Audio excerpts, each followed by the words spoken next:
Hey team, and welcome. I'm your host, Carrie, creator of Mother Life, your destination for all things real talk and parenting. This is the IRL group chat, where we talk about the wild balancing act of pursuing careers and passions while also doing our best to show up for our kids. Join me every week as I sit down with some badass parents in my closet and we talk about their careers, kids, and relationships and all of the weird shit that comes up when you're trying to balance the seemingly impossible.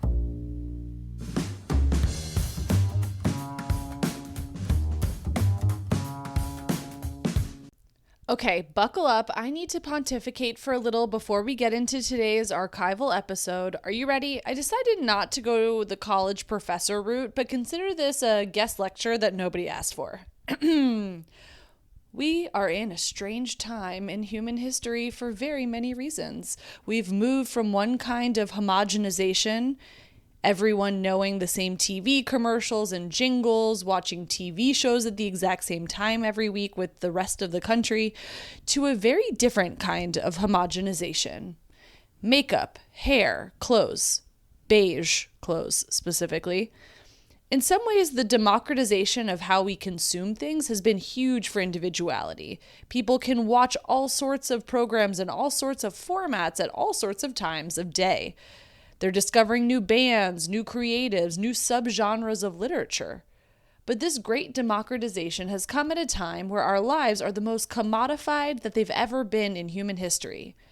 That some days it feels like we're all walking around dazed in some sort of crazy Ponzi scheme, trying to sell each other stuff to make 50 cents as an affiliate. And pressing down on all of this, the fallacy that we're sold is that we can all make a living selling products to people who follow us. People in our lives. It's like Tupperware all over again on a grand scale all of the time with every click. There's a pressure to neatly conform into a niche to better sell on the internet. That if you're a wellness girly, you do these things. If you're an artsy party girl, aesthetic girly, you do these other things. If you're a granola mom, another. None of it has ever sat right with me as I've tried to grow the podcast because I'm not a niche engineered to sell you things. I'm a person in the world of meeting other people, asking them to share their life stories with me. And the technology doesn't like that. It doesn't fit neatly into different buckets that can be monetized. Indeed, the fastest way to succeed is to pick your lane, stay in it, double down, triple down on it, and make things that are polarizing. Polarizing gets clicks. I don't want to do that. And I promise you the technology knows and it isn't impressed by my reluctance to choose a lane. If it takes me more time and self-belief to get to where I'm going, so be it. But I feel confident I will still be me when I get there as a consequence. All of today's little TED Talk musings were inspired by the archival episode with Whitney Wagner Hartley that you're about to hear. Because she's very boldly, doggedly committed to the same. Every day on the internet, she's sharing her layers, not as a niche, but just as, well, who she is. And I think the future for the medium is that. We're done with stupid trends, for the most part.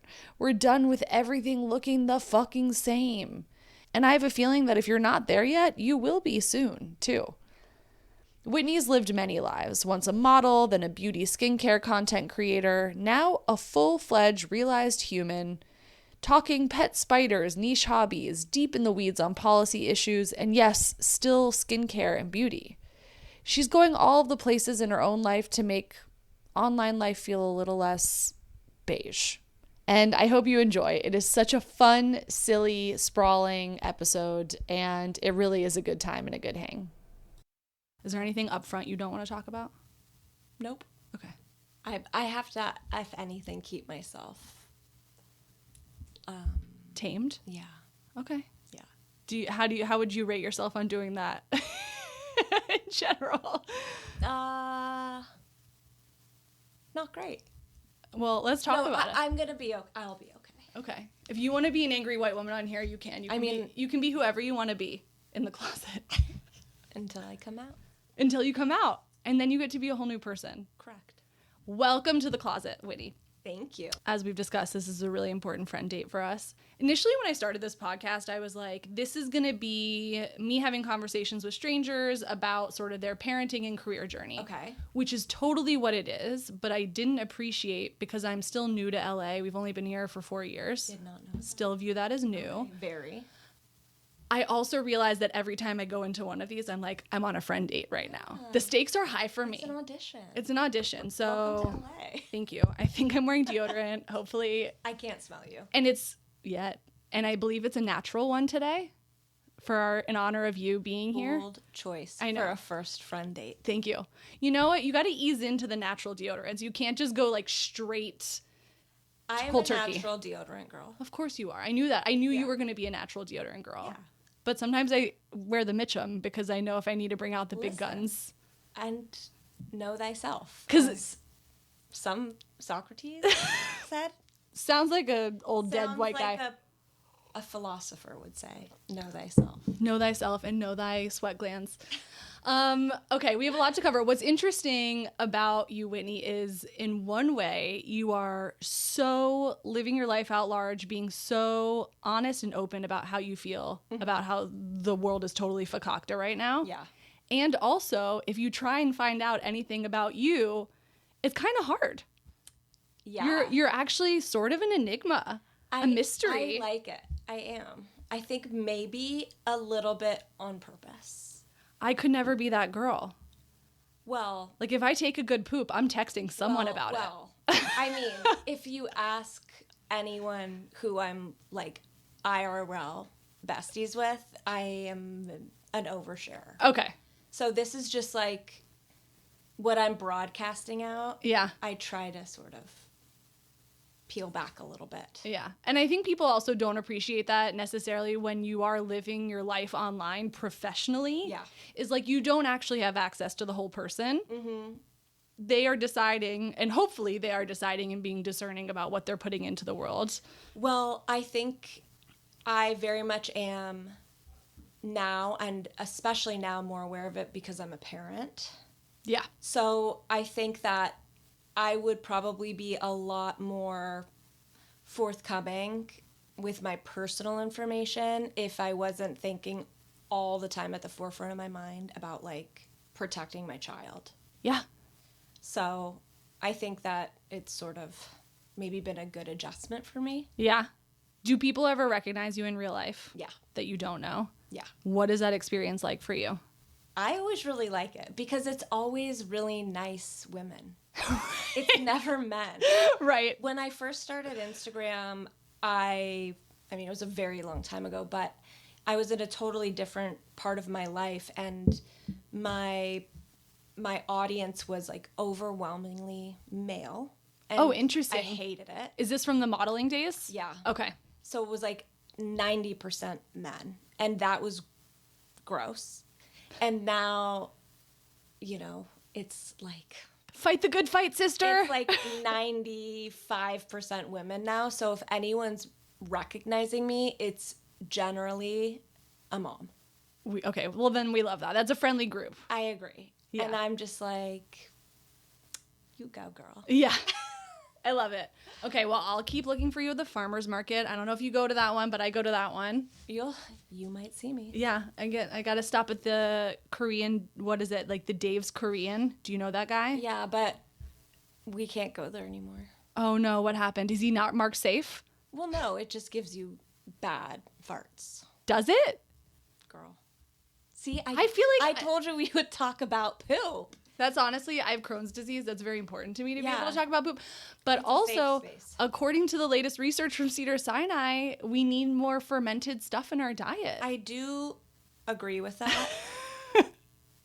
I do agree with that, but this And also- stuff literally like liquefies Okay, bowels. we're trying to keep And marriages it smells intact. like feet when you eat it. Sorry, Dave. What are you ordering from there? I don't know. Whatever fermented daikon, radish. Okay, that is good. That one's good. Okay. You're gonna It is true though, when I open the jar, feet. my husband will be in his office and it'll be like, "What is Because that?" fermented is literally a nice Feet? way of saying like rotting. Yeah. It's okay. process. I like naturally fermented processed. foods, like wine. I thought you were gonna tell me they were like not mark safe. No, well, I mean, I'm pretty sure that guy's mark safe. I don't think so. You don't think he's mark safe? I don't believe he's ever seen a vaccine Okay. or an antibiotic. Okay. Well, maybe that's another reason we don't go to Dave's anymore. I guess we'll never know. We'll never know. No, but everyone should go to Dave's. I love Have the experience. I love a small business. We love a small business. Even if it gives you farts. I'm going to use that clip as our teaser for this episode. Okay, so not a lot about you in the world. You get to decide what you tell us about yourself today, but we know that you were born in LA. Correct. And were you born in the Valley or on the other side? No, I was born at Cedars. Okay. Yeah, so do you know what Cedars is? That's where I delivered my second one. Okay, I was going to say, 4 years. Okay, yeah. Yeah. So I was born there. My brothers were born there. My son was born there. We were all born there. Did you ever ask your mom if she had the famous chocolate chip cookie? Do you think they had it then? First of all, I didn't get the famous chocolate chip cookie. Was it a COVID thing? What? I did not. Do you know what I'm talking about? Yeah, only from TikTok. Actually, my sister-in-law had a baby yesterday, Mazel Tov. Mazel tov. I should text her. She needs to get the cookie. I'm going to text her as soon as we leave. It's almost worth stopping recording over. Okay, the cookie is... I thought you say it's almost worth having another baby over. No. No cookie's that good. No, I did not have a cookie. Wow. Yeah. Okay, now I know. And the next time you come on the pod, that's what I will bake you. Thank you. If I had known that, I wouldn't have made you brownies. I would have made the brownies were exquisite. I sent you the photo. But the chocolate chip cookie. Okay, so we come from a long line of birthing at Cedars-Sinai. Yes. And were you living on that side of the hill? No. I am a Valley girl since birth. Great. From the Great 1-8. Oh, Great 1-8. I get it. I'm new here. 818. Yeah, okay, yep. So I'm very territorial and very protective of the Valley, which you would not know this because you are new, but the Valley has not always been. Yes, I'm learning that. And there are still a lot of Valley haters. So growing up, it sounds like you have 3 siblings, or 2 siblings? I'm the eldest of 3. Or do you identify as an eldest? Yes. Yeah. So what does that mean to you, being an oldest? Well, have you seen? First of all, I think being the eldest girl is a unique experience. Yeah. I don't know. I cannot speak for the boys, but for the eldest daughters, have you seen the meme that says, eldest daughters are the toughest men you'll ever meet? No, but I love it. That's how I identify. I feel like I have raised several children, co-raised with my mom. I feel like I can handle like anything. I believe that. Yeah, good in an emergency. If you give me too much time to think about it, though, I'm going to stress out. But if it's like a very immediate reaction you need. Yeah. Somebody's got a boo-boo and we're in a pickle and we don't have a Band-Aid. We can do vomit. We can do anything. Blood, vomit, Pee. snot, effluence. We got it. Yeah. Any sort of bodily juice. Anything. Whitney's your girl. So you said your mom, co-raising with your mom. Does that mean dad wasn't around? No, my dad was very much around. Sorry, Dad. I just was like, sorry, Dad. I'm the other mom. You're the other mom. Okay, I was going to say, Dad's around. Dad's here. Dad's here, and I believe you actually ride pretty hard for your family. Yes. Yeah, so you guys were all very close growing up. Very close. How would you say, what was the parenting vibe in your house? I feel like I was thinking about this the other day because I had like a weirdly normal childhood. Like I didn't have like people talk about like, oh, they get older and they figure out all these ways that their parents like kind of fucked them up. Can we say fuck on this? Oh, this is the fuck zone, man. Okay, great. Yeah. Great. Mess them up and like they have to go to therapy for it as an adult, and I'm just like, I did not get that. Oh, what do you get to go to therapy for then? I guess just being well-adjusted. No, I mean, I had to go to therapy for other things, but not anything my parents did to me. I had a very stable childhood. And so interestingly, a guest came on recently and said something similar. And as he was leaving, he was like, but I mean, of course we lost our house in the Northridge earthquake or something. I did too. See? See, this is what I mean. It's like that one could say. But my parents didn't do that. They did not shake the earth. But you didn't have, but like you did have some upsets in your childhood that weren't planned. Yeah. But it just wasn't But them. it wasn't a result of parenting. Okay. Oh, no. I mean, yeah, of course. I don't know if you're like a Gabor Mate person, but like his whole thing, and we've been talking about it in this house, like, is it overly simplistic or not? But his whole thing is like, when something traumatic happens to you, what is really happening to you is your previous trauma responding. So like, God forbid you were sexually assaulted. How your family helped you process and deal with that will define whether or not that experience defines you. So like, if you have super supportive parents and you come to them and tell them that something terrible happens to you, the way you're going to be able to process and move on from that is so much more different than if you have shame or keep it a secret because you don't feel safe telling somebody. Then there's like a secondary trauma. Right. So I feel like it goes back to probably all of the pressure that we're all putting on ourselves about like how we want our kids to know that we ride for them, that they're safe, that they can tell us anything, that we love them no matter what. Because I think we all instinctively know that if we get that right, that if other shitty things happen to them, they're going to be okay. Yeah, 100%. No pressure on us. I mean, we're perfect. We're not stressed out about it. Yeah, I don't think about it like, literally every day. Mess you up, but in like a small way. From loving you too much. Yeah, it's gonna be something where I was like, could not have anticipated that. Yeah, I was perfect. Yeah. Well, I love actually somebody that we both know, Anna Longley, who I forget what episode number she is. I'll put it in the show notes. Anna had incredibly supportive parents growing up, really like idyllic childhood. And for her, when she's working through her stuff in adulthood, as she talked about on her episode, she's like, well, that part wasn't in question. But like, just because you do have everything right in childhood doesn't mean that you still like walk around twiddling your fingers, everything's good.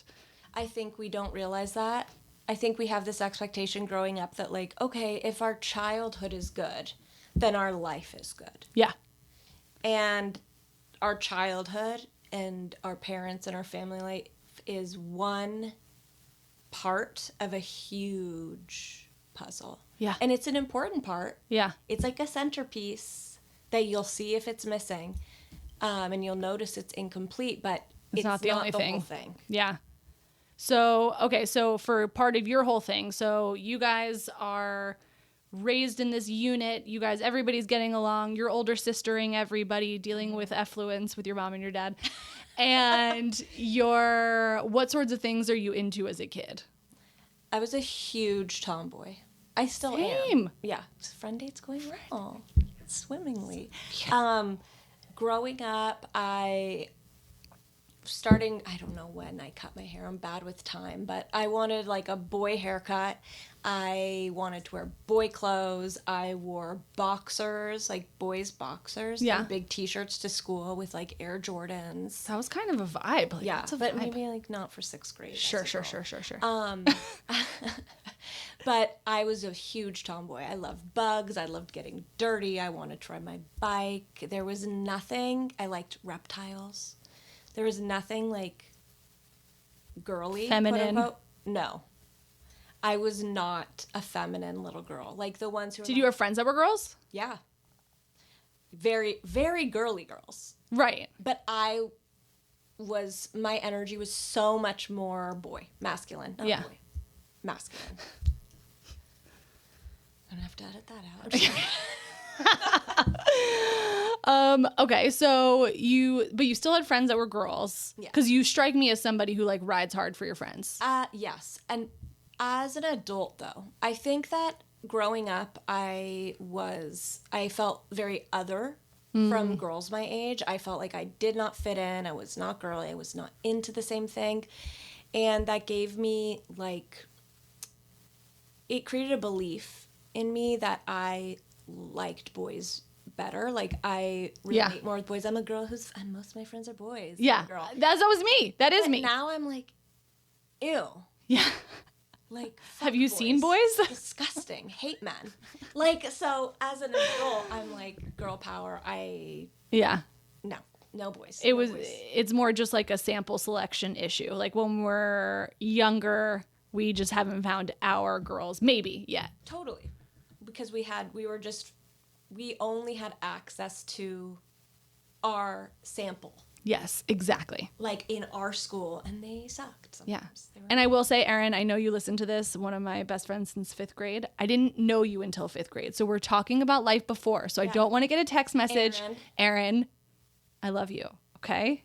And I don't have any lifelong girlfriends, so bye. She did message me after one episode where I was talking about like friendship and how sometimes it was hard for me to relate to girls when I was younger. And she's like, I'm right fucking here, man. Rude. 5th grade, though. 5th grade. That's adulthood. That's definitely wiping 11? my own ass. 11. Yeah. That's the qualification for being an adult. Right now it is. Were you wiping? Were you wiping? You're grown. You're grown. I mean, you know what I think it is? There's like a line you cross, which is, did your mom know whether or not you took a shit today?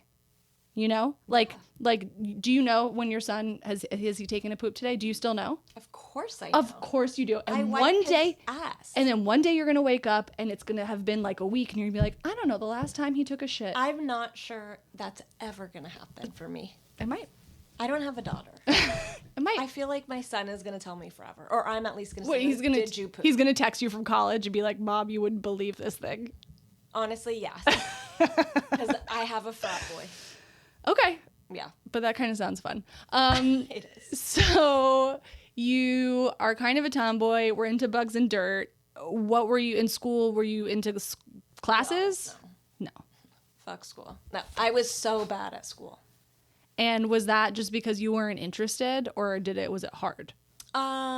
So I wasn't interested, but as an adult with hindsight, I realize now, and we realized much, earlier, but it was because obviously, I have learning differences. No, I just have a different brain. Yeah.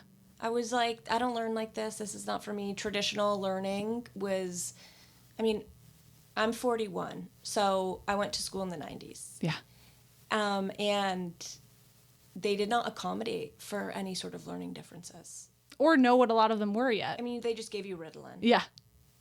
But Ritalin doesn't help with being dyslexic. Yeah. So. And dyslexia also, I feel like when we were growing up, was just like, you write some letters backwards. And it wasn't even that for me. I don't even feel like, I don't know. I'm actually curious to be tested now as an adult, because I'm like, am I dyslexic? Am I something different other than that? Like, what is it? Because I do write things sometimes out of order, not backwards. I just didn't learn traditionally. School did not speak to you. I hated school. And did you have any ideas of like what sorts of things what were your parents doing for work? Both my parents worked in the business, as we say. My mom was a producer, commercial producer. My dad ran a company that did post-production, so advertising for movies. Did you think what they did was cool, or did you get it, or you're like... I just didn't care. I mean, I was going to school. I went to a very bougie school here. Yeah. So I was going to school with lots of Nepo babies. I'm scared to ask which one, but you can tell me later. Lots of celeb children. Yeah. So I was like, well, you haven't won an Oscar, so you're clearly not doing anything that cool. Yeah. Yeah. So I did not feel like it was cool. I just felt like it was normal. Right. But growing up in Los Angeles, especially in private schools, is a very unique experience that kind of can only be compared to itself. Right. It's weird. Okay. So growing up in that sort of environment where doing creative stuff was kind of normalized, mm-hmm. That was the normal. That was the normal. Did that shape what you thought maybe you wanted to do with your life? Oh, yeah. Yeah. I definitely... It's actually funny because as a child, I don't think I ever considered anything about being an adult. No, of course not. I did not ever dream of my wedding. I did not ever Same. think I would think about my children. I didn't think about having a job. No. Like, I hear people say that, like, oh, I had fantasized about my wedding when I was 6. And I was like, can't relate. No. I was just being present in the moment. But I think as I got older, I was like, oh, I'm definitely going to be an actress. I'm a terrible, terrible actor. Like, so bad. So bad. You probably shouldn't lead with that in your auditions, okay, little Whitney? Yeah, it was not, I was really... But what was it just because that's what everybody else was doing? I would say it was because I was obsessed with Dawson's Creek. Dawson's Creek is like a big, what's it called? Like anchor in... Touchstone? That's what it was. It's a touchstone in my life. So you must not be well by the recent reunion. I'm not even... First of all, it was on our shared son's birthday. Shared son. We don't share a son, but they share a birthday. It was on our son's birthday in New York, and I literally considered missing my son's 5th birthday to go to New York. James Vanderbeek is actually a dream guest for me. Wow. I'm manifesting that. I'm manifesting that for you too, and I'm very worried about him. Yeah. Unwell. I know. I don't know if you saw, I posted on my Instagram that I'm just not ready to talk about the reunion yet. No, Don't talk about it. No, I can. But I literally fantasized that I was going to be cast on Dawson's Creek as Joey Potter's sister. With your incredible acting skills. With my decent acting ability. And somehow I would find myself in some sort of romantic situation with Pacey, of Joshua course. Jackson. Fucking knew you were going to say Pacey. Yeah. Also, if anybody out there knows Pacey, aka Joshua Jackson in real life, I believe he's single now, and I have somebody I want to set you up with. Okay? I'm just going to put that out there. It's me. No, I'm happily married, but I do have a funny story about Joshua Jackson. Now you have to tell it. Yeah. So this honestly just a testament to my husband. So we were in New York a few years ago before I had a child. And at the hotel we were staying at, it was sort of like there were always celebs in the lobby. It was sort of a place to be. And we got back to the hotel one day, and I saw Joshua Jackson in the lobby reading a script. He had a highlighter. He was studying his lines. And honestly, when I think about this now, it's kind of like, ew, right? Like a little cringe, but I didn't care. So he was there, and I said to my husband, listen to me. You know how much I love Pacey. I'm going to ask your permission right now. I'm going to take my wedding ring off. Stop! I swear to God. Stop. I'm going to take my wedding ring off. I just give me your blessing to sit in the lobby looking cute. And see if he approaches me. And see if he hits on me. And you know what my husband said? Okay. And so I did. But then, this is so anticlimactic because then I got too scared and I went upstairs. I was sitting alone in a wingback chair in the lobby. What were you wearing? Who knows? A puff coat in the winter. Like I probably like one of those trash bag coats? Rat. Yeah. Not cute. And just alone doing nothing. I don't even not like drinking a cocktail. Just, not like just quietly sitting there with your arms folded, looking up. Yeah. And I got so nervous that I had to abort mission. I love your husband. Me too. Yeah. Like, that's really sweet. What a guy. Yeah. And also, he probably saw you looking like a fucking rat. Was like, okay, like see what. Yeah, he's like, see what happens. See what happens. You look great, babe. He would be like, no, you looked pretty. I didn't. But honestly, that's my favorite story about my husband. This is my favorite story now about you, Joshua Jackson, and your husband. Yeah. Oh, Joshua Jackson. I know. He's honestly gotten better with age.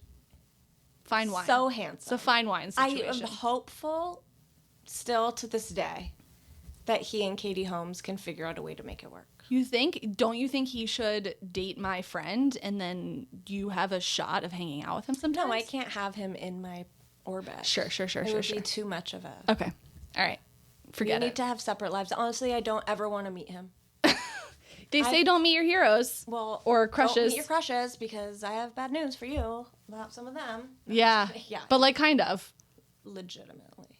That being said, I will say, and he wasn't a childhood crush, but he was a member of a band that I loved very much. I had Sean Stockman from Boyz II Men on the pod. Oh. And he's honestly nicer than I thought he was going to be. That's hard. Which is like. Yeah, that could be hard. Just a dream to have like just a wonderful. That's what you want. That's what you want. You want to be pleasantly surprised.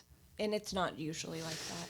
It's not. Because most famous people have personality disorders. Is that your hypothesis? Well, and how famous are we talking? I think, well, let me preface this. I think that anybody, myself included, who thinks that they have a right to be front-facing has a small personality disorder. Yeah. I think anyone who wants to be the president is a narcissist. Yeah. I have big opinions on this. I think that anyone who's like, I am the best, I deserve to be in the room, I am gonna be famous because I am the most talented. Well, because there's a level of delusion that's required to do something really hard. By the way, and it is 100% required. If you do not believe that, yeah, you will not be. Yeah. But I think that the smaller, the less famous people have the biggest personality disorders. Oh. Faking it till they make it. I love that. And I'm not an expert, but okay, a little armchair anthropology, maybe. Yeah, exactly. I've lived here my whole life. Okay. I've come across a few. Yeah. Well, I feel like you might be uniquely qualified. Now I'm gonna be thinking about that in my everyday life as I'm at the local grocery store or a farmer's market. You know. Keep my eyes peeled. So we never made it to Dawson's Creek. No. Fuck, no. And at what point did you realize this is actually not what I'm supposed to do? Well, pretty quickly, I think. I would film myself with a video camera. My best girlfriend when I was growing up, we would read Dawson's Creek scripts together and we would watch them back. Yeah, I know. Major. And I could tell it probably wasn't for me. And then as I got older, when I graduated high school, I started modeling. And when you model in LA, you literally like automatically start going on commercial auditions.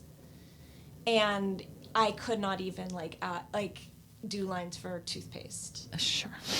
It was like really bad. Now I hope this isn't too personal. Okay. How tall are you? 5'8". So, 5'8", she says with her whole chest. 5'8". When I sit up really straight. I thought in my limited knowledge of the modeling industry, I thought we're normally like north of 6. You're correct, but there's different markets. Okay. In Los Angeles, LA modeling is commercial modeling. So Okay. Like Target, Apple, like stuff like that. Whereas New York or Europe will mostly be like high fashion and runway, and that makes sense. You want your girls tall. Okay. Yeah. So modeling, you aren't remembering a fucking line, but are you booking gigs? Yeah. So I worked as a working model from 16 until like well into my 30s with some breaks. I took a break to go to college. Okay, where'd you go to college? Went to a small college called Antioch. It's a liberal arts school. So I'm familiar, yeah. I have my degree I have an English degree with emphasis in creative writing.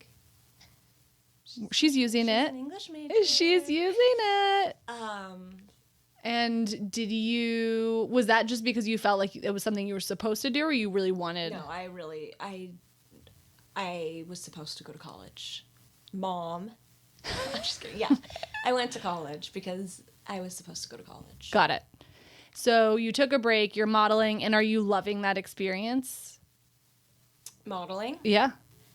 No. I'm loving making money. Yeah. It's very much a job for me. I loved the like high of getting booked. Yeah. But then every single time I would like show up on set, I was kind of like, when is this day gonna end? I fucking hate it.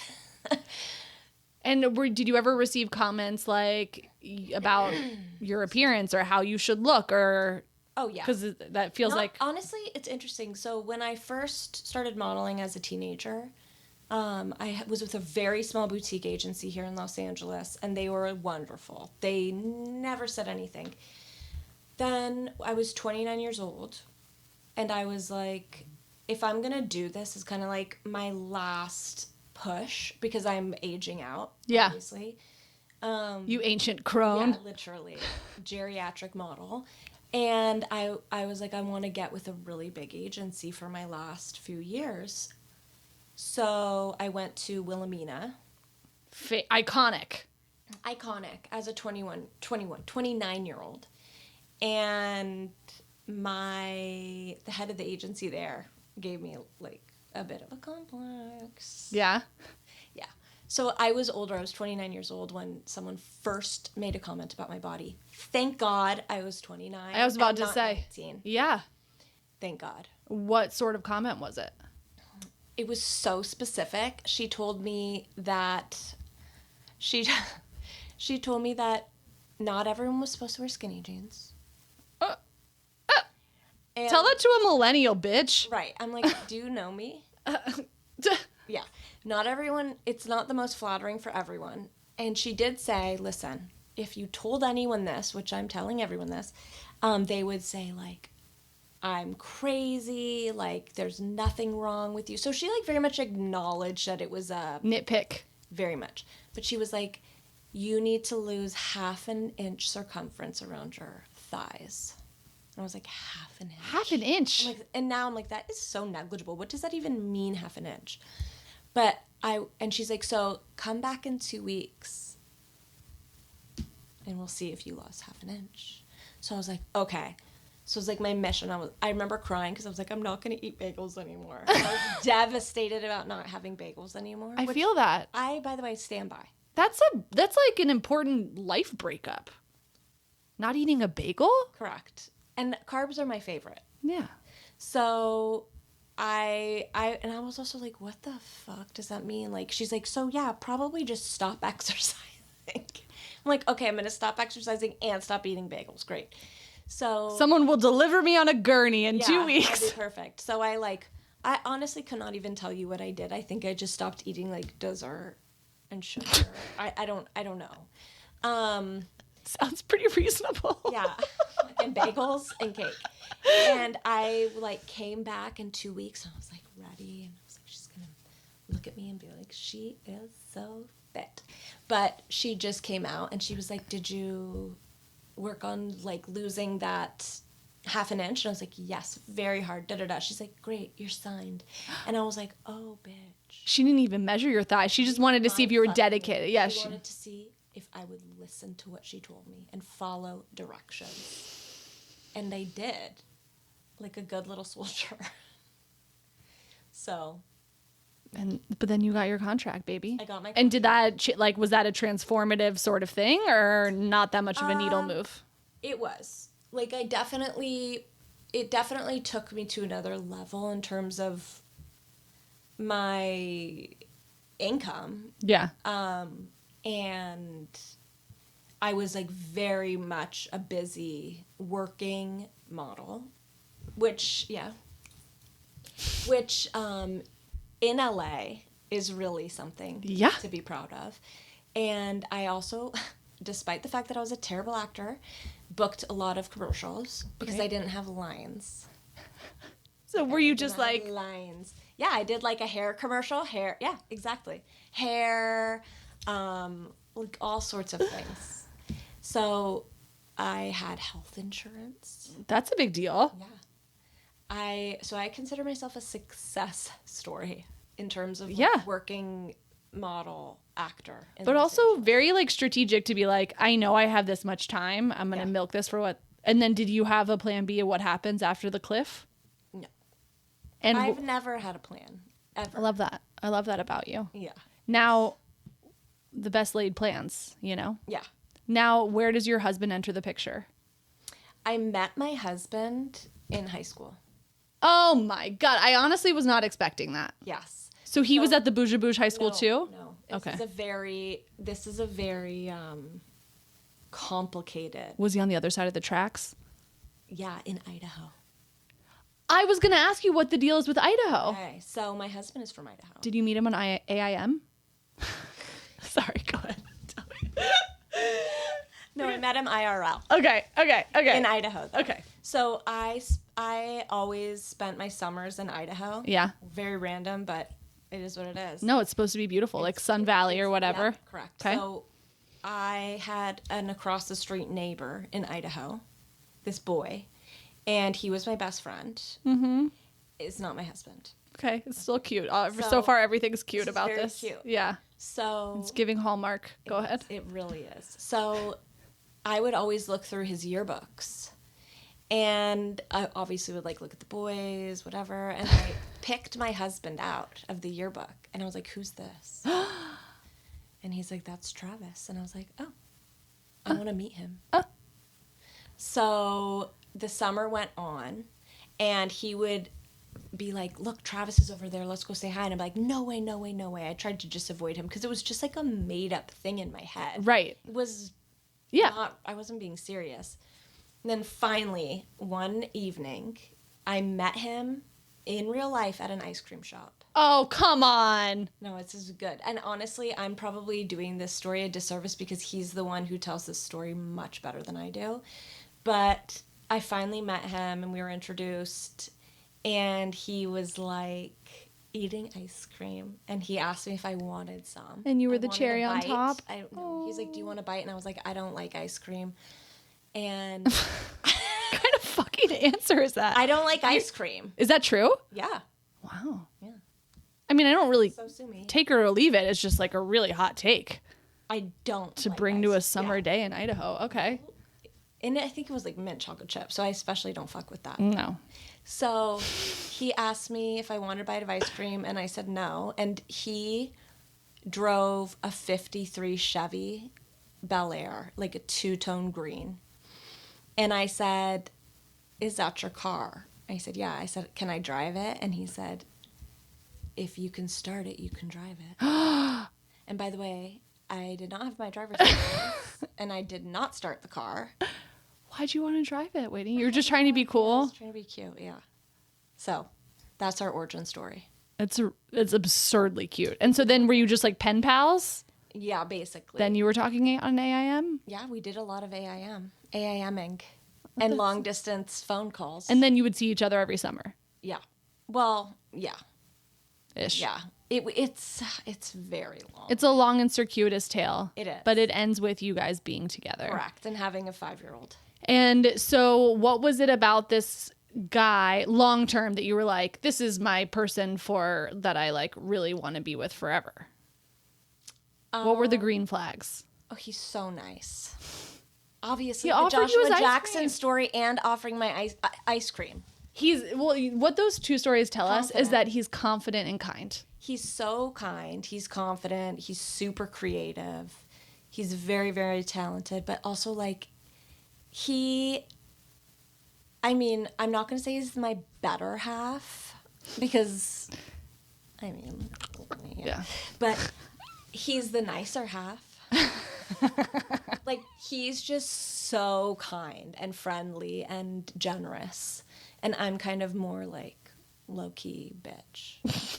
I don't know if you're that low key High-key. anymore, my friend. High-key bitch. I don't know if you're you're kind of really making a name for your high key self right now. This is very sweet. So he moves here at some point. He moved here directly after high school.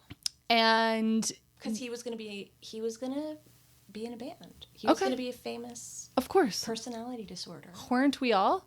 Well, yeah, I was gonna be an actress. He was gonna be, and obviously now my personality disorder take does a full circle. Sure. Yeah, here we are. Yeah. Okay, so he moves here. You guys kind of date and have your long journey. Yes. And at some point and you've stopped modeling at, how old were you when you stopped? You said into your 30s. I want to say it was 35. So around the time you got pregnant? No, you're right. It was probably 33. Yeah. Yes.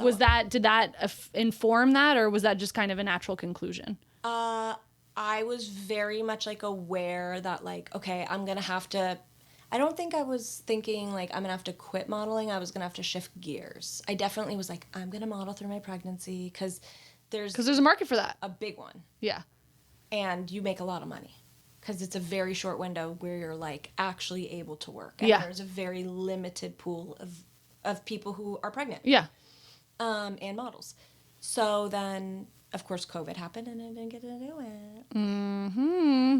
But I should add, because I feel like this is a fun bit of like lore about me, is that I also, when I was modeling and going to college, I did bottle service here in London. Oh, yes.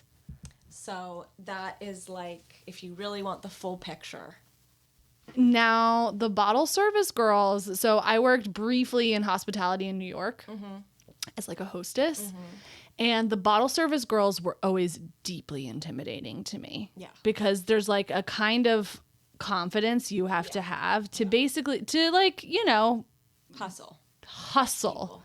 Yeah. It's like a thing. And you're in kind of crazy situations and you have to sort of command them. Amazing. Like it's the craziest. When my best friend of 20 years, she and I did bottle service I thought you together. said, well, I guess 20 years. All right, fine. 20 when I met. Yeah, okay, fine. You're just so young and youthful, you know? What can I say? She and I did bottle service together, and now we're like hags in bed by 9 every single night, and we'll be like, can you believe? Every time we hang out, I'm like, I can't believe we did bottle service. Like, what time would you go to bed? Oh, 4?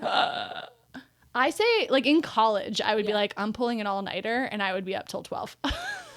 And by the way, like, I was not...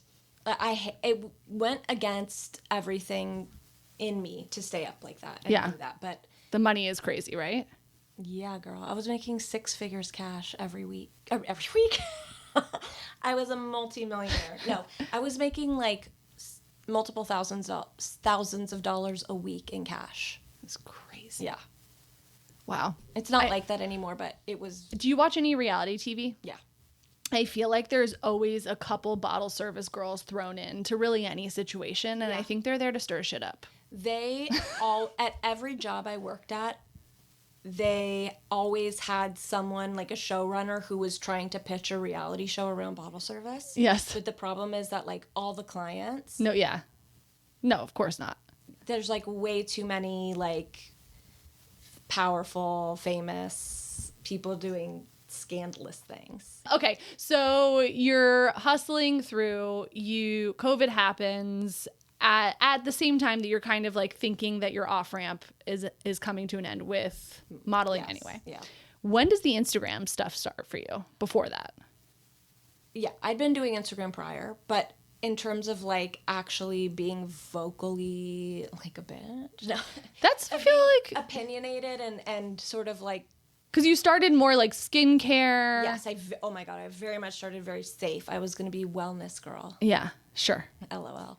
Yeah. Oh no, this didn't start until second election. And then just like your brain broke and you're like... My brain fucking broke. Yeah. My brain broke. And you had this platform already. I had it, and I had a kid this time. And the stakes were so different. And I think because of social media and, I don't know, just like growing up and becoming more socially aware of what's going on in the world and in the country and in my community in general, and having a more diverse friend group and exposure to different people, I was just like, I can't. It started to actually make me like malfunction.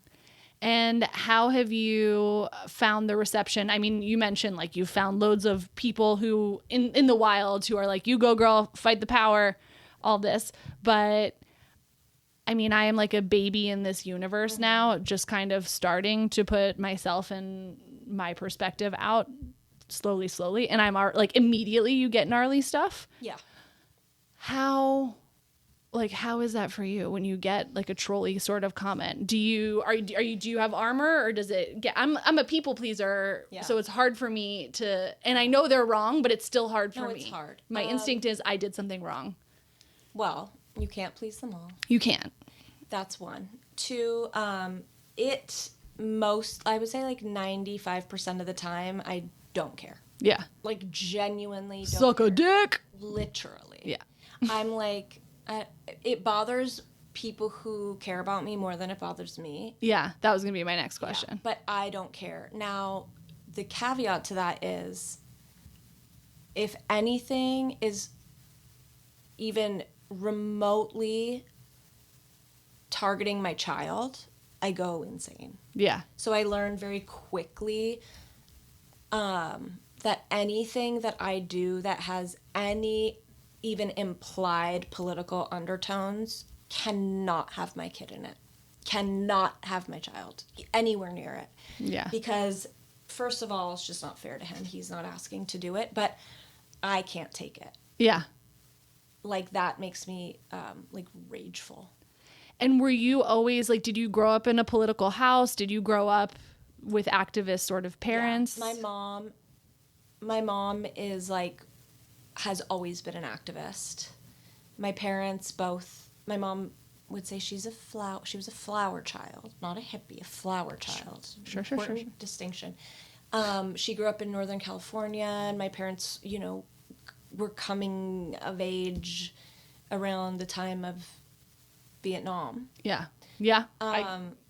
So they were very much opposed and protesting and very, very anti-war.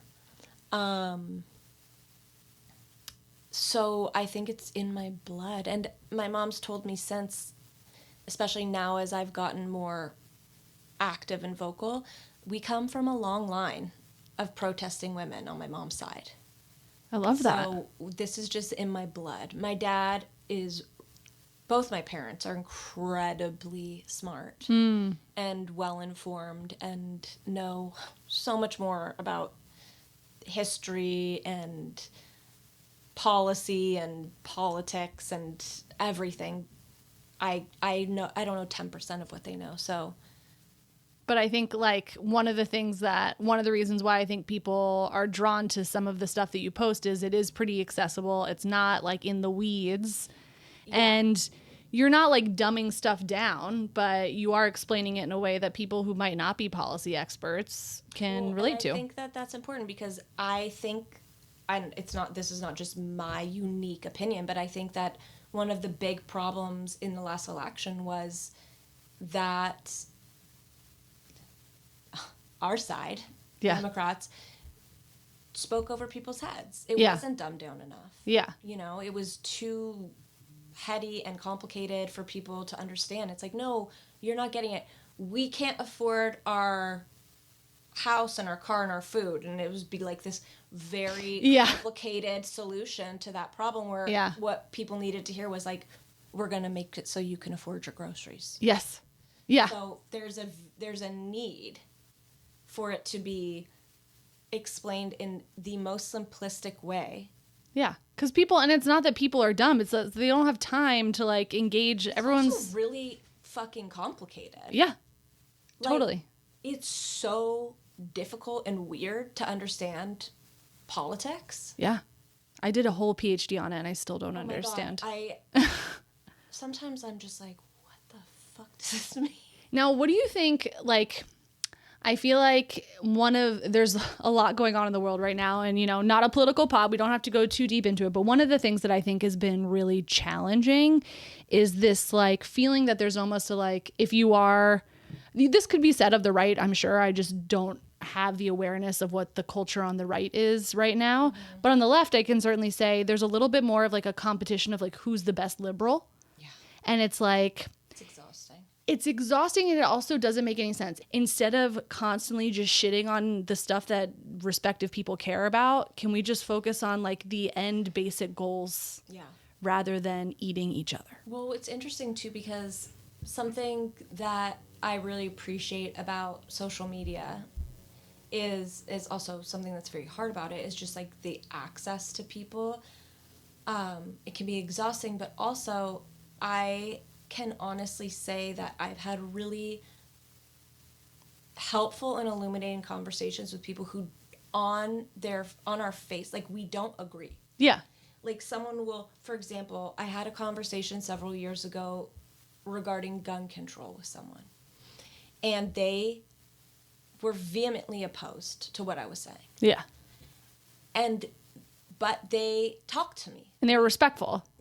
Yeah, they were kind of mad. But we got to the place where we realized, like, we actually do want the same things. Yeah.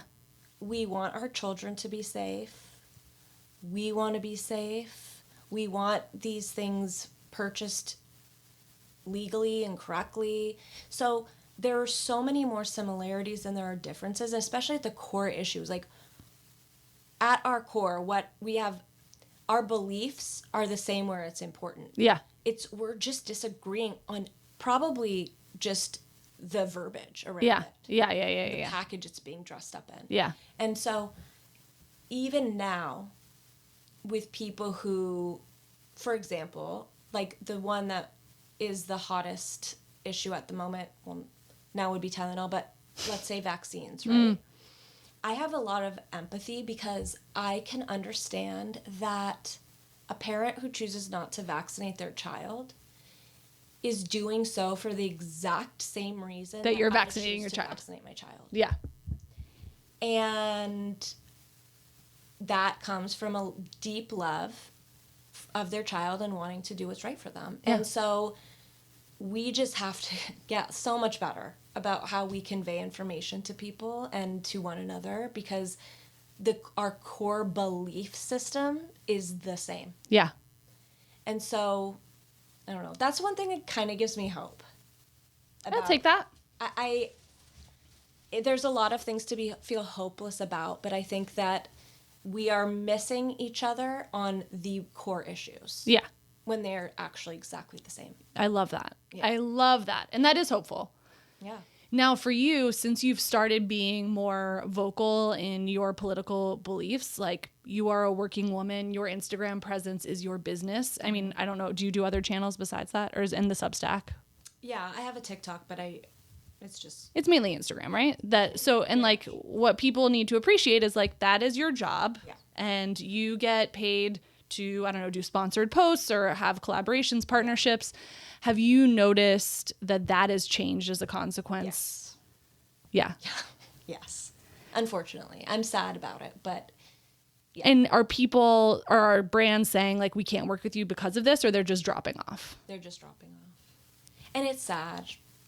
But I think I'm too understanding maybe sometimes, because I kind of do understand from a business perspective. Yeah. Why it's dangerous, but it's sad because, I mean, there's part of me that's like, yeah, but we need to, as much as, like, we have businesses and we need to appeal to the masses, we also have to have, like, a backbone when, like, actually we're slipping into fascism. Yeah. And, like, actually long-term damage is being done. And I don't think that that's provocative, and I don't think that should be divisive. Yeah. So I understand, but it makes me sad, and I think I see it I think that businesses that are more MAGA affiliated, they, like, really feed their influencers and their creators. And there aren't really, like, big liberal brands. Any sort of, like, big liberal brand is very quiet. Right. Because they don't want to alienate the other. Yeah. I've actually had conversations with people who own their own businesses who like prevaricate and are concerned about that very thing, which I'm like, actually, if you were to shout this from the rooftops, I think it would be great for business. People are really afraid. Yeah. That's a huge problem. Yeah. And unfortunately, rightfully so. Yeah. But then I see things like, this is like always my example in my head, and this is what I say to people. And whenever I'm like second guessing, why did I decide to step into all of this? Like, why couldn't I just shut the fuck up? I think Pedro Pascal, who Our Lord and Savior. Our Lord and Savior Pedro Pascal, and how he is like arguably the biggest star at the moment. He is in everything. He's in the Marvel universe. He's doing it all. He's so well loved. Yeah. And that man is opinionated. Yeah. And he gets on there and he talks about trans rights, gay rights, how detrimental our anti-immigrant policy is. He's so openly liberal. And guess what? People are still going to see his movies. He's crushing. So, and I'm just like, there's such a disconnect because clearly... He even wore those slutty little shoes that everybody loved. Boots. The white one? Yeah. Where are the boots? No, yeah. The high ones. Yeah. But he was, whatever he just wore to the Emmy. Oh, yeah. He did wear a slutty little shoe to the Emmy. Celine's. Yeah. I love him. I think about Pedro. You think about him. It gives me hope. Because I'm like, you're the biggest star of the moment. And what? This bitch over here who has 100,000 followers, you can't say anything? You can't say shit about shit? You can't say shit about shit. And I'm like, you think you're so... He's too big to fail. Well, that's what they think. But anyway, he's the one who gives me hope. Pedro, if you're listening to this parenting and career podcast, Pedro, hit me up. Thanks for giving Whitney some hope to keep going. Now, I feel like there have been multiple points in your journey, both in terms of your professional trajectory and your parenting trajectory, where thinking about your son has informed your decisions, which like sounds no shit, of course, Right. But not necessarily in the obvious ways. So like you could say, I'm not going to say anything because I don't want my son to, feel alienated or whatever. But instead, I think you feel a sense of responsibility that you need to do this for him. I do. I very much do. And I think that any negative experience he has, that I think will be very brief. Yeah. And I think as an adult, he will appreciate it. I also, I think that raising a socially aware, empathetic, especially boy right now, is an act of resistance. And listen, this kid, every weekend, he's like, I'm going to go to the march. Oh, So sweet. it's like he, unfortunately, he's aware of things that he shouldn't be aware of because my fault. I've talked about things around him, not to him, but around him, that I didn't realize he was absorbing because I underestimated how smart he was. Everything, yeah. So he's like very aware of like Trump. Yeah. And every time he comes on TV, he'll be like, ew. But it created anxiety. He'd be like, is Donald Trump mean? And I'm like, no, not to you. He's like, does he hug? And I'm like, I don't know. He's like, is he nice to kids? I'm like, yeah, I'm sure he'd be super nice to kids. Like, I don't know. Yeah. This is weird. I don't want him to touch you. Yeah. But no, I think because he's awake and aware in this time of what's going on, I think it's important for him to see the adults are handling it. Yeah. And he can participate too in that. And every time we drive past a march or he sees someone with a sign, he's like, his take is, these people are fighting to save the earth. And I'm like, you are so right. Yeah. So what does your husband think about all of this? he's very supportive. I think that there's a part of him. Does he ever get nervous? Yeah. Yeah. Yeah, especially since that thing happened a couple weeks ago that Yeah. I can't talk about. Yeah, and I get nervous now too.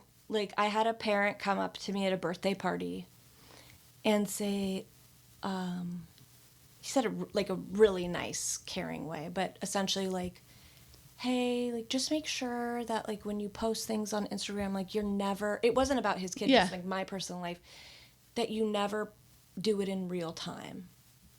Yeah. Never tag where you are or where you go all the time. And my best friend from growing up, he lives in Austin now. I posted the other day that I was going to Barry's. And he messaged me. He was like, please stop posting this. Like, post 24 hours later. Like, don't. And in my mind, I'm like, this is kind of crazy. I'm sure it's nothing, but I'm like, well, is it? Because people are crazy. People are crazy. So I've unfortunately heard that from other people, that advice to like other people who have big followings and you stuff. have to be really careful. Because crazy people do crazy things. Yeah. And it's unpredictable by nature. And I make people really mad. Big. You big do? mad. Yeah. Big.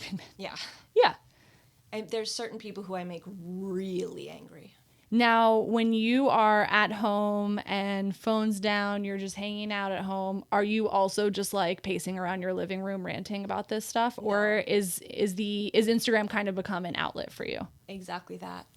People will say, I have a lot of friends who will be like, I'm kind of worried about you. Like, maybe you should take a break. And I try to explain to them, like, no, actually, this has given me an outlet and a place to put all this, to where when I turn off my phone now, I'm not ruminating about it. Yeah.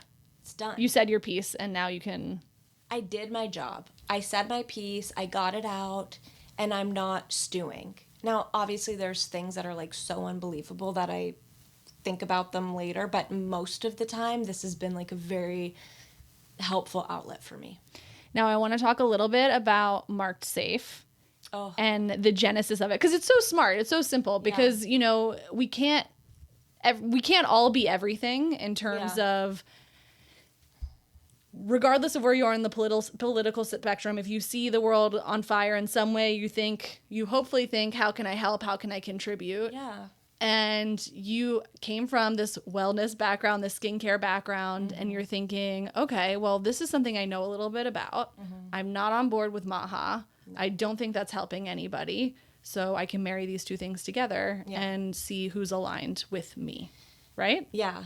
And I'm so anti-Maha. I'm almost more angry at Maha than I am MAGA. I think Maha is like so at its core anti-woman. Yeah. And it makes me so furious.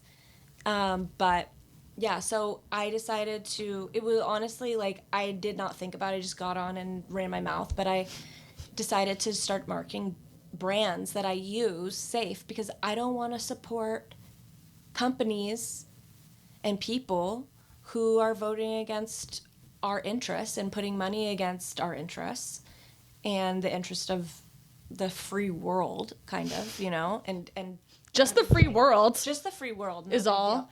And so I started this initiative that I had to flush it out, because first I was like, if you support anything, like, you're marked unsafe, but that's not it's like not reasonable. Yeah. So basically, if a brand or company spends their ad dollars at all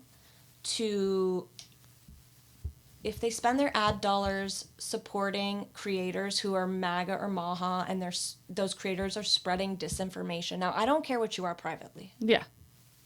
You do you. But if you're coming out here and you're broadcasting disinformation and misinformation that's going to lead to people being injured, being unsafe in any way, racism, sexism, homophobia, bye. You're unsafe. So if any of these brands are supporting them monetarily or platforming them or like co-platforming each other, you're unsafe. And yeah, it's been an illuminating journey. And so you reach out to these brands and you're like, and you kind of give them the spiel now. Yeah. And have you had any brands say like, we want no part in this? No, I've had brands tell me that they are apolitical. And I get that. I do. I wish that everyone was political, because I do think everything is political. Yeah. But I understand from a business standpoint that that's not the greatest business model. Mostly people just don't write me back. Sure. That's fine. Yeah. Safe.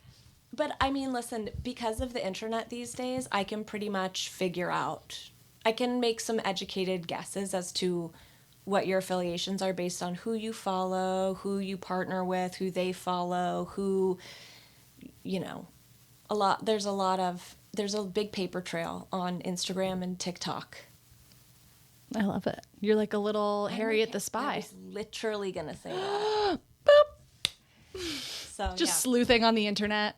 Honestly, it's what I do best. Now, when you're thinking about your son, first of all, the shift to becoming a mom, we both, kids born on the same day, became parents during the pandemic. Yeah. You obviously are super close with your family, but like, was there anything in terms of what it did to your identity or how it sort of changed your outlook that you weren't expecting? Yeah.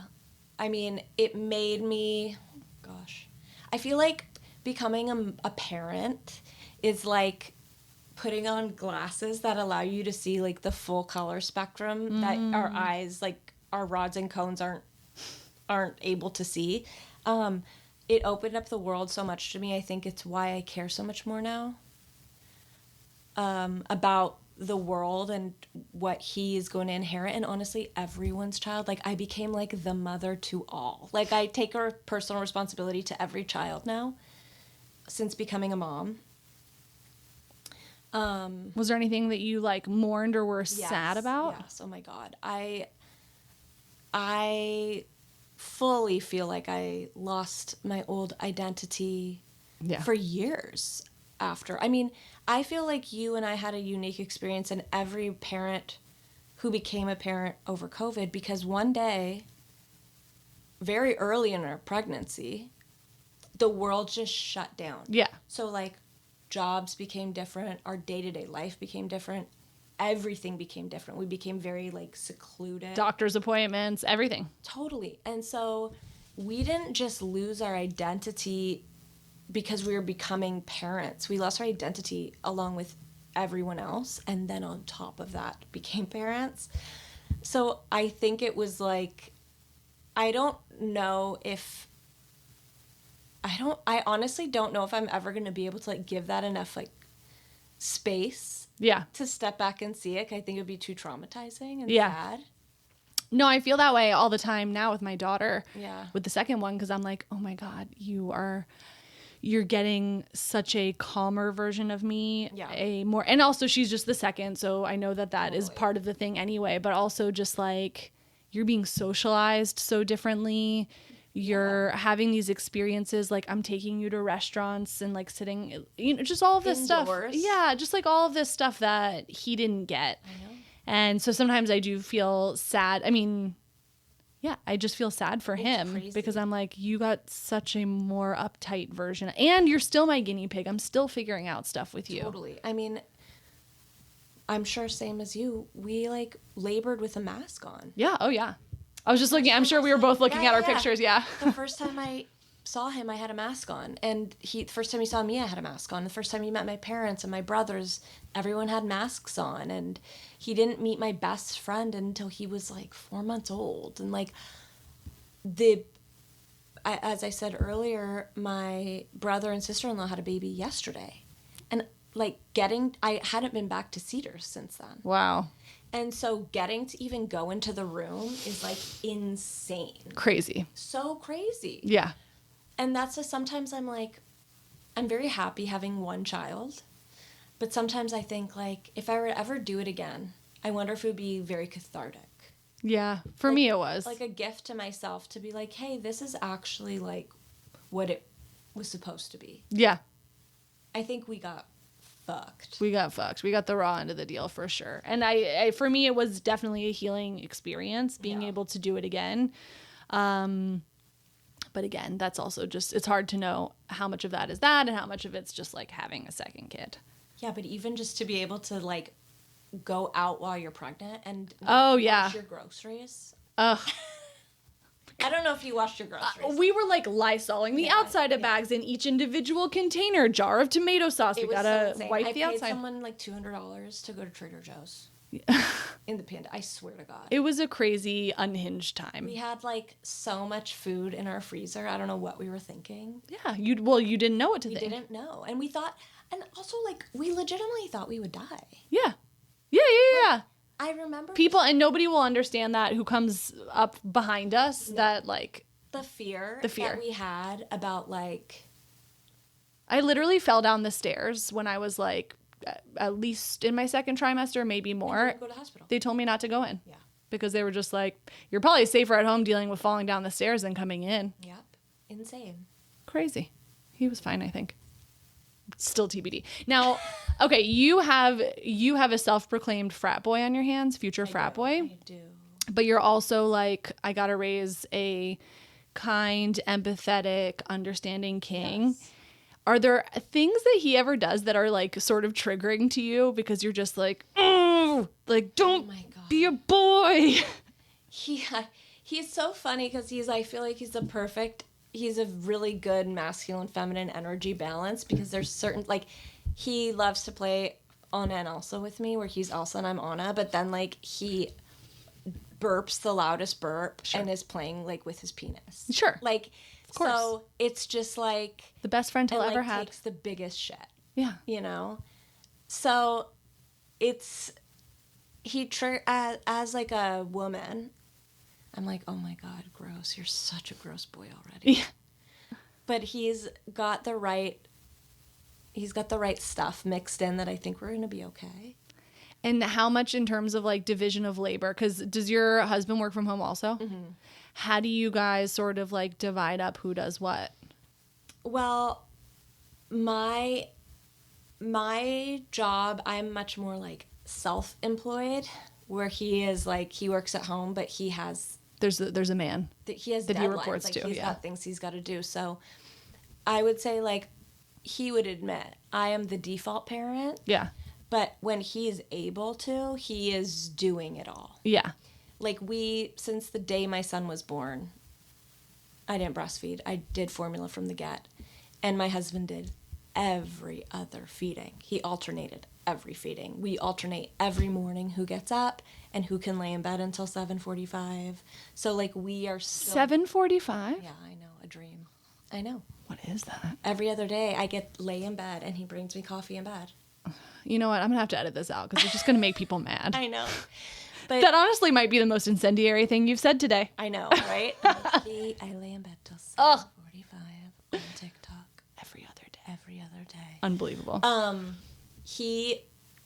If my husband could, he would be like a stay-at-home dad. Like, he loves he's a great dad. And what's your biggest recurring fight or argument, disagreement? Oh, definitely division of labor. Isn't that so interesting? It is. I mean, I think that, like, I think all women share an experience of, well, mothers, of the invisible load. Yeah. And I truly think men and women have such different brains that they are incapable of understanding what our experience is around this. Men are so much better at compartmentalizing than women. And I think that's actually, like, a real thing, like, biologically. I don't think that's, like, sexist, but maybe it is. They can't understand. I think my husband's experience is that he genuinely is sharing the burden, where my experience is like, LOL. You're being delegated part of the burden. Correct. By me, who's holding all of the burden. Right. But I think that's really valuable for people to hear, because even the husband who's alternating days and doing this, 7:45 coffee run and whatever it is, there's still a tension there. Oh, always. And I one of my best friends is a therapist, and I'll ask her, like, tell me it's all men. Tell me. And she's marriage and family, and she's like, yeah, this is like all of them. But what I'm so interested in is, like, for our friends who are in same-sex relationships, or our friends who might be in, like, a non-binary relationship, there still ends up being this dynamic that prevails, right? So, like, a friend of mine, he and his husband, he's like, I'm the primary parent. It's actually where I learned the term was from him, because I had always heard it's like, oh, like, the mom's in charge or whatever. But he was the first person who introduced this idea that, like, I'm the primary parent. Mm-hmm. And so part of me is like, is it some force of wills, and it's like one of us will buckle first? You know what I mean? Game of chicken. It's just a big fucking game of chicken. Like, if I'm so curious what would happen if I just let everything in my house go and just let it all go to shambles, what would happen? Everyone would be okay. It just wouldn't be the way you want it to be. Right. And that's like, there's going to be things that are going to not be up to the Whitney Wagner standard. So I guess the point is, back to your friend, the therapist, you have to ask her the question, is it all women? I know, I really do now. You know what I mean? I'm so curious, because I've always been like, life would be so much easier if I was a lesbian. Maybe it would be. I think that might be true. Like, I feel fine about saying that, actually. I think so, too. And maybe it's like life would be easier if you're in a same-sex relationship, because maybe there's like a relational thing. I don't know. Well, I mean, same brains. Yeah. But I also think that if you just spend so much time with one person, regardless of genitalia or orientation, you're just going to fight with them no matter what. Yeah, you have roles. You establish roles in your relationship from the get. Yeah. And I've always been like, little mommy. Let me take you a mamacita? I'm a mommy. Yeah, so I think like now though, I'm like, you fucking do the laundry. Yeah. You know? Yeah. And like, I always say, I'm like, what would happen? He's like, it would get done. It'd just be like, there would be like so many dishes in the sink and no clean clothes. Right. But like everyone would be okay. fine. Yeah. I'm like, okay, well, being alive is like, being okay is like the least. Okay, we need clean clothes, we need clean dishes, we need food. Yeah, I know, and that's the problem, is we just need to lower our standards. If that's what I want people to get out of today. Do it. Is that the takeaway? No. Lower your standard? No, the takeaway is that if you are sitting in a lobby in a hotel in New York, Joshua Jackson will not approach you if you look like a drowned winter rat in a trash bag. If your husband doesn't let you take off your wedding ring, red flag. To get hit on. Divorce, maybe. Yeah, by another man. Find a new husband. So we've just got 5-year-olds. This will be the last question I ask. What are you sort of the next 5? He'll be 10. Ugh. We got a while. What are you hoping for this guy? What sort of, for when you like think about him and the work that you're putting into him, living this life and making sure his laundry's done and all this shit, what's the like, how do you know that you're doing a good job in 5 years from now? If I still get the same feedback that I get now from him or from people who know him, I will be happy, because we have new school year, new classmates, and a parent told me that they asked their child about each kid in the class, and they got to Wilder, and she said, Wilder is always nice to everyone. And if I can just always have my child be nice to everyone, not like don't get walked all over, but be kind, then I will just be like, I'm happy. As long as he is happy and kind, that's it. That's it. I've done my job. So that's like a decent order. I mean, it seems very easy, but that is like... It's the hardest thing. Kind and happy. Yeah. And for all of the brands listening right now, don't be scared of a liberal wellness queen. She's got a lot to say. She's an absolute stone cold fox. She'll represent you well. Don't be shy. Like, let's be brave in our marketing dollars, everybody. I think we just need to start being braver in general. I think we just need to be brave. Be braver? Yeah. Is that a word? That feels good. Thank you for coming. This was so much fun. Thank you. Thank you for having me. I think the friend date went well. Do you think it went well, guys? Team, I need your help. If you love it here, please like and leave a review on your favorite podcast platform. Subscribe to the Substack for full access to this episode's show notes and join the discussion. And of course, follow me on Instagram at Mutha, MUTHA.life for a daily look at all things Mutha. Thanks for listening. Be sure to tune in next week for another Chat in the Closet. This podcast was produced by Mutha Life, music by Ronan Landa. See you next time.